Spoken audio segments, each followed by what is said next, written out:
O Simp oferece ao associado a telemedicina, consulta médica à distância. Significa ser atendido de qualquer lugar, em qualquer dia e hora. Se você se associar ao Simp por R$ 10 por mês, você terá direito à telemedicina a partir de R$ 5 por mês por pessoa. Mais opções, acesse o QR Code.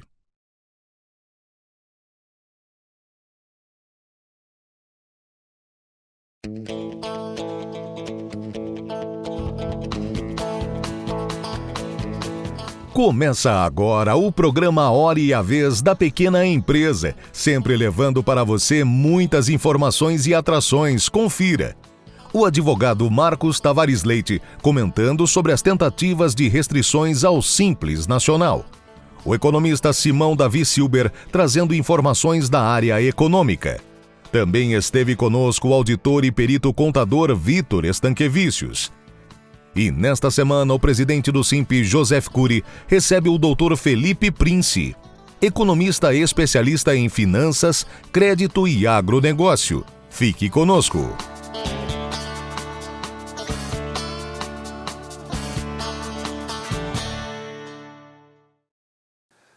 A principal novidade de curtíssimo prazo foi a divulgação por parte do IBGE da inflação durante o mês de setembro. Veio de acordo com o que se esperava, não teve nenhuma grande novidade, uma inflação de 0,42%, e em 12 meses a inflação está rodando em torno de 4,45%, ou seja, muito próximo a 4,5%. É uma inflação relativamente alta, o que tem justificado o aumento da taxa de juros por parte do Banco Central.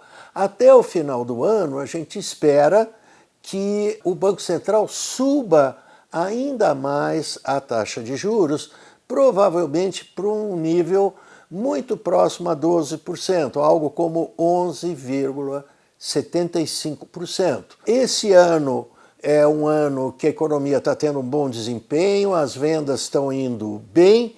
Em termos reais, o crescimento das vendas é em torno de 3%, o que significa que, em termos nominais, na média do Brasil, como um todo, o crescimento das vendas a preços de mercado é da ordem de 7,5%, um desempenho muito bom comparado com o padrão brasileiro e possivelmente melhor do que vai ocorrer em 2025. O Banco Central leva a taxa de juros até 11,75 e no ano que vem mantém uma taxa de juros relativamente alta, em torno de 12,5%. O ano que vem vamos ter um ano mais modesto, com um crescimento real das vendas da ordem de 2% e de 5% em termos nominais. Essas são as nossas perspectivas para esse e para o próximo ano.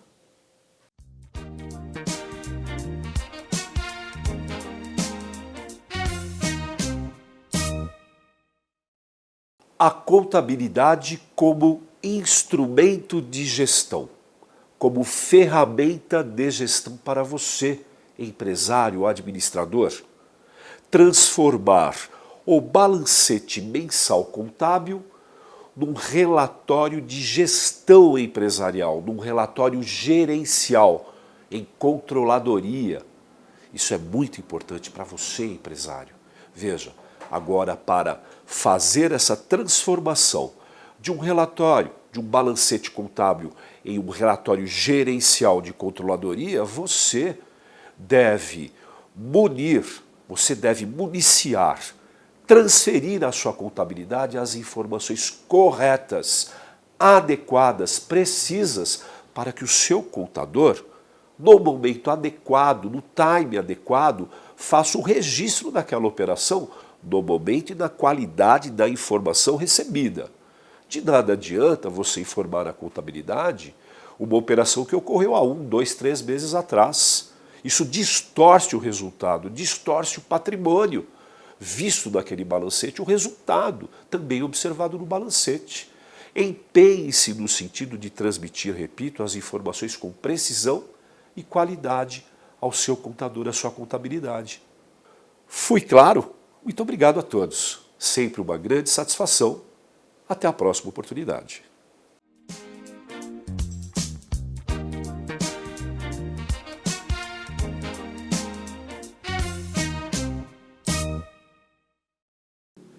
Algumas áreas do poder público têm combatido o Simples Nacional. Colocam que seria um benefício fiscal que traz prejuízo ao erário público e que R$4.800.000 de faturamento, de limite de faturamento, seria já algo além de uma pequena empresa. É importante colocar que o Simples Nacional ele está colocado na Lei Geral da Micro e Pequena Empresa, na Lei Complementar 123, em pelo menos 3 artigos que repete se tratar de um regime tributário, não de benefício fiscal. Ele não gera redução de arrecadação ou prejuízo ao erário público. Pelo contrário, desde que o Simples Nacional surgiu, houve apenas aumento de arrecadação pelo erário público municipal, estadual e federal. Foram mais empregos formais, mais empresas dentro da formalidade, portanto, ampliação da base de arrecadação e, assim, aumento da arrecadação para todos os entes federados.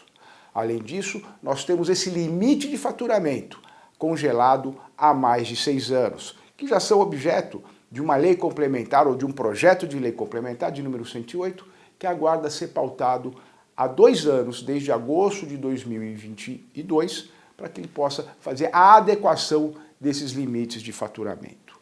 Repito, trata-se de um regime tributário, não de benefício fiscal.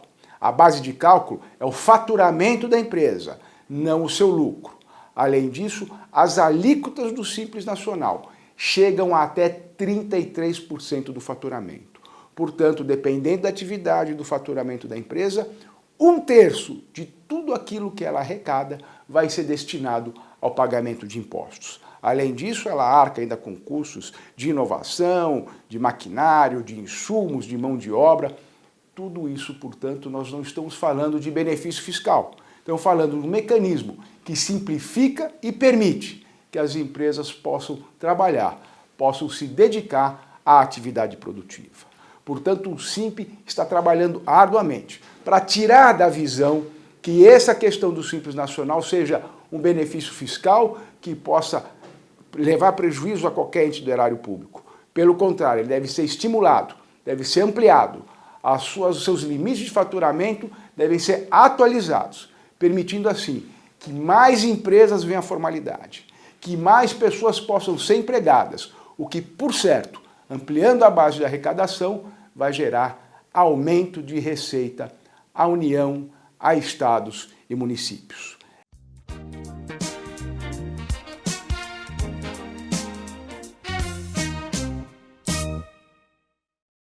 Simp, 35 anos ao seu lado.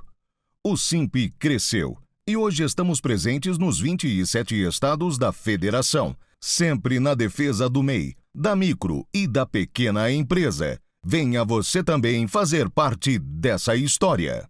Simp, 35 anos ao seu lado. Entrevista da semana. Nosso convidado de hoje é Felipe Prince, economista especialista em agronegócio. É um prazer tê-lo conosco.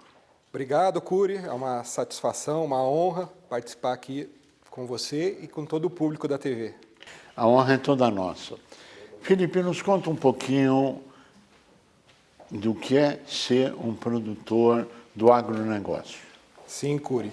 Essa é uma pergunta que exige muitas variáveis, né? E quais são? O produtor rural, como a gente sempre fala, ele vive numa atividade que é uma indústria a céu aberto. Sim. Então, além de todas as variáveis climáticas que afetam o produtor, chover na hora certa, granizo, geada, ele tem que ter um conhecimento também agronômico, produtivo, saber fertilizar o solo, escolher a semente correta, fazer o controle das pragas, que é muito importante, né? Especialmente em anos mais quentes e úmidos que nós tivemos nesse ano, além de toda a questão de mercado, né? O agronegócio brasileiro ele é baseado em commodities, como a soja, o milho, o café, o algodão, Então, o controle do preço ele é dado a nível mundial, nas bolsas internacionais, por isso também esse é um ponto de desafio para o produtor rural, porque ele não controla o preço, né? Ele começa a safra plantando a um preço, e quando ele colhe, vai comercializar, esse preço pode estar totalmente diferente. Então, esse também é um dos desafios que o produtor rural tem hoje, essa atividade tão interessante, mas também tão desafiadora. Alimenta o mundo, mas não sabe se no final do mês ele vai estar alimentado, é isso? É mais ou menos isso. Então, bom, quais seriam os grandes desafios da sua avaliação que hoje afetam o agronegócio? Olha, Cury, hoje nós temos assim, uma série de fatores que afetam o agronegócio. Um dos principais, e que essa semana estão bastante evidentes, o Brasil ele depende 80% da importação de insumos para a produção de fertilizantes e defensivos agrícolas, né? Para os controles das lavouras. E com os conflitos que nós temos hoje se intensificando no Oriente Médio, que destina 30% da ureia, que é um fertilizante nitrogenado que a gente utiliza, mais o problema do conflito entre Rússia e Ucrânia, a gente tem esse risco de desabastecimento de insumos e também preços mais elevados, devido a esse fator. Esse é um dos problemas que a gente tem. O outro é falta de acesso a crédito rural.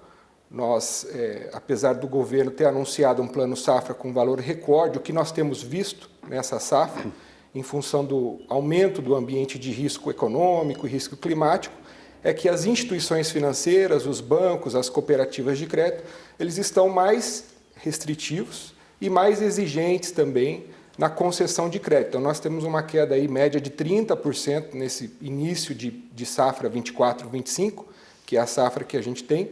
Então, o produtor hoje está com uma certa dificuldade de acessar o crédito para poder investir nas suas lavouras, né? O que é muito ruim. Então, ele tem pressão de custo nos insumos. Exatamente. O preço final é colocado pelo mercado internacional, que são a commodity. Exatamente. A crédito não tem, ou está cada vez mais difícil, cada vez mais restritivo, e exigências e garantias, quero crer, que muito maiores, é isso? Muito maiores. Hoje nós temos um problema, nós trabalhamos muito com instituições financeiras que financiam o agronegócio, e hoje um dos principais riscos é o aumento das recuperações judiciais de produtores rurais. E esse aumento das recuperações judiciais acaba, como em qualquer setor, afugentando o fomentador, o financiador, né? E por isso as garantias são mais elevadas, como a alienação fiduciária da própria terra, que é o principal ativo, que é um bem de capital do produtor rural. Sim. São exigidos como garantias, ou seja, o produtor ele precisa entregar mais garantia para o banco para conseguir o volume de crédito a taxas mais elevadas, e isso acaba dificultando o balanço financeiro do produtor, né? Bem, existe uma tendência, uma cultura, vamos dizer assim, generalizada, de que o financiamento para a agricultura é uma taxa de juros de 4% ao ano, sem nenhuma outra despesa. Isso é real ou isso é fictício? Olha, Cury, no Plano Safra, que é o principal instrumento de política agrícola, sim, que o governo anuncia todos os anos, nós temos as taxas subvencionadas, que elas variam aí de 4%, 5% para o pronafiano. Pronafiano é o produtor da agricultura familiar, que fatura até R$500 mil por ano, sim, até 12% para o produtor da agricultura empresarial, que é um produtor que tem um faturamento... Ao ano. Ao ano. Taxa de juros para crédito de custeio, né? Que é compra de insumos, né? Então, é essa taxa. No entanto, isso depende de uma subvenção do Tesouro para que esse recurso seja liberado. Esse Plano Safra que está vindo com volume maior... 24, 25. 24, 25, a maior parte dos recursos não são com taxas subvencionadas. São com taxas livres que os bancos oferecem para os seus clientes, que aí varia de CDI mais 5, CDI mais 6, vai depender aí do grau de risco do produtor. Então, hoje está cada vez mais escaro. Nós fizemos um cálculo até para um cliente que nós atendemos, o Cury. Hoje, o crédito subvencionado ele atende 10% da necessidade anual de crédito do produtor rural. Só 10%? Só 10%. Nós estimamos aí por volta de R$1 trilhão, R$1 trilhão e 100, a necessidade de crédito, e hoje o crédito subvencionado está por volta de 120 a 130 bilhões de reais para o produtor. Está tendo ou existindo também uma pressão internacional em relação a áreas desmatadas ou não desmatadas? Qual é esse quadro?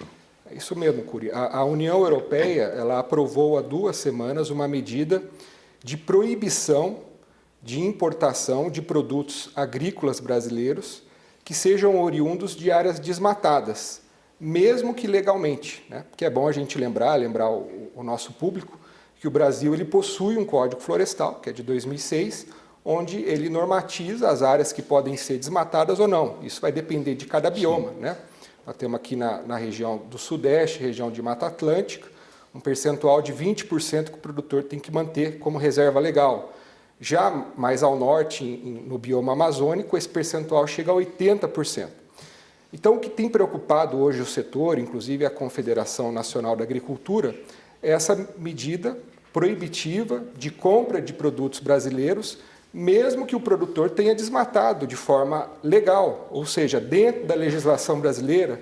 E nós sabemos que muitas das áreas elas foram abertas na década de 80 e 90, principalmente no centro-oeste, na região mais ao norte, porque a necessidade era fornecimento, produção de alimentos baratos, né? Alimentar o mundo. Alimentar o mundo, né? O Brasil e o mundo, claro. O Brasil e o mundo, que é a função da agricultura. Então, isso tem preocupado, né? A União Europeia prorrogou, graças também à pressão claro. que a Frente Parlamentar Agropecuária também fez, junto com a Confederação, por 12 meses. Então, essa medida deve começar a valer em 30 de dezembro de 2025, não mais em 2024, mas, de qualquer forma, preocupa, porque de 15% a 20% das nossas vendas são para a União Europeia, então isso vai ter um impacto também nas exportações brasileiras para o bloco econômico. Esperamos que Itamaraty renegocie esse quadro, enfim. Bom, o que aconteceu com a safra desse ano? Aumentou, diminuiu? Qual é esse quadro geral? Cury, esse ano nós tivemos uma safra difícil para o Brasil. Nós tivemos um ano de El Niño, que é um padrão climático caracterizado por um tempo mais quente e mais seco, em grande parte do Brasil, com exceção do Rio Grande do Sul, que é onde choveu mais. Porém, nas outras regiões produtoras, como aqui estado de São Paulo, Mato Grosso, Goiás, Paraná, nós tivemos chuvas abaixo da média. Então, nós tivemos uma perda de 20 milhões de toneladas. A expectativa era que o Brasil colhesse 320 milhões de toneladas de grãos. Nós colhemos 298 milhões, tivemos uma perda por conta dessa seca, menos chuvas. Aqui no estado de São Paulo, nós colhemos a menor safra de laranja das últimas 3 décadas. Meu Deus! Foi uma quebra de 30% por conta da seca aqui no estado de São Paulo. Tivemos também os problemas com os incêndios, com as queimadas. Foram 180 mil hectares de cana-de-açúcar queimados no Brasil, principalmente na região de Ribeirão Preto. Isso também tem um impacto para o setor sucroalcooleiro, né? Claro. Terá menos insumo para a produção de etanol e de açúcar. Então, foi um ano com bastante intempérie climática para o Brasil, essa safra que a gente colheu esse ano em 2024. Bem, se a gente olhar para 25, então, né, já o ruim já foi. Sim. Qual a expectativa para o ano que vem? Ou a safra 24, 25? Boa pergunta, Cury. Isso é um ponto que a gente tem investigado com os consultores de mercado, com os meteorologistas, né? Sim. E hoje o consenso é que nós estamos entrando num padrão climático de laninha, que é o oposto do que a gente teve nesse ano, que foi o El Niño. E o laninha ele é bom para o agricultor brasileiro. Para a maioria das regiões, isso significa que nós vamos ter mais chuvas. Nós estamos atrasados. Diga-se de passagem que nós estamos no maior nível de atraso de plantio de soja do Brasil, porque as chuvas estão demorando para chegar no Mato Grosso, Goiás, mas essa semana deve chegar. Então, ano de laninha tende a ser bom para o Brasil, com exceção do Rio Grande do Sul, que por estar mais no extremo do Brasil, tem o risco de ter uma seca no período de lavoura, que é ao contrário do que foi esse ano. Puxa vida. Mas é um ano que, se tudo correr bem, nós vamos colher uma safra recorde em 2025. O que deve acontecer com os preços? Qual a projeção para o ano que vem? Um aumento de produção, a agricultura vai bem, mas pecuária terá um aumento de custo, ou não. Explica É isso mesmo, Cury. Até o momento, hoje, na produção de soja e milho, que representam mais ou menos a metade do nosso PIB agrícola, nós temos uma preocupação com os altos estoques mundiais. Os Estados Unidos, que estão colhendo a sua safra agora, estão com uma safra recorde de quase 130 milhões de toneladas. Então, os estoques mundiais estão altos. Então, os preços dos grãos estão pressionados para o ano que vem. Agora, nós temos diferentes dinâmicas no agronegócio, né? Na questão do café, nós tivemos problema no Vietnã, que é o nosso principal concorrente. Então, os preços do café devem continuar subindo para o ano que vem. Preços dos grãos estão pressionados pela alta dos estoques. Agora, como você disse, né? Quando o agricultor chora, porque os preços estão mais baixos, para o pecuarista isso é bom, porque ele pode comprar a ração, que é utilizada na atividade bovina ou suína, né? A um custo mais baixo. Então, o pecuarista deve ter uma margem um pouco melhor em 2025 com esse cenário de preço de grãos. Felipe Príncipe, nós chegamos ao final do nosso tempo.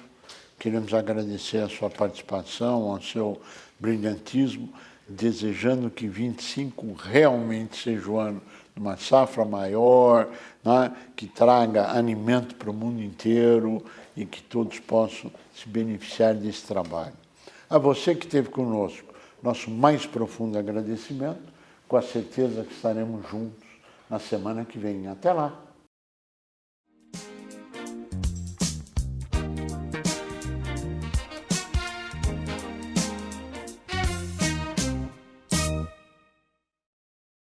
O Simp oferece ao associado a telemedicina, consulta médica à distância.